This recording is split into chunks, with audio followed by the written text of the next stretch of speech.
దేశం ముక్కలు కావద్దు, కులాల పేరు మీద మతాల పేరు మీద దేశ సమగ్రత కోసం చెప్పని కాశ్మీర్ నుంచి కన్యాకుమారి దాకా పాదయాత్ర చేసి దేశాన్ని ఒకటిగా చేసేటువంటి ప్రయత్నం చేయడం జరిగింది.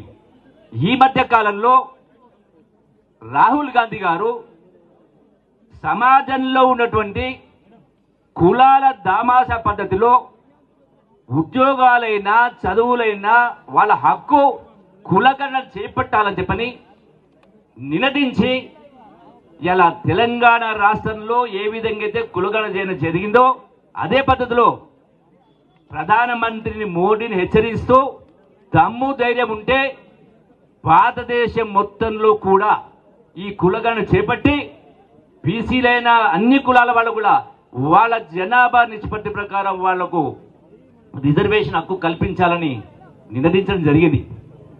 ఇవన్నీ కూడా తప్పించుకోలేని కార్యక్రమాలు మోడీకి.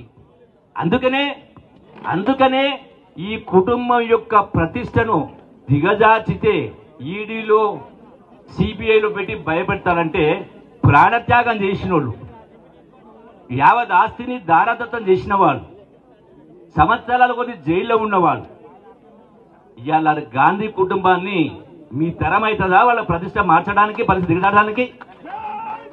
మోడీ ఇటువంటి 100 మోడీలు వచ్చినా, మోడీ ధ్వజం వచ్చినా ఈ రోజున మీరు ఏమీ చేయలేరనేది సుస్పష్టం. మరిన్ని ట్రెండింగ్ వీడియోల కోసం న్యూస్ 18 తెలుగు యూట్యూబ్ ఛానల్ ను సబ్స్క్రైబ్ చేసుకోండి.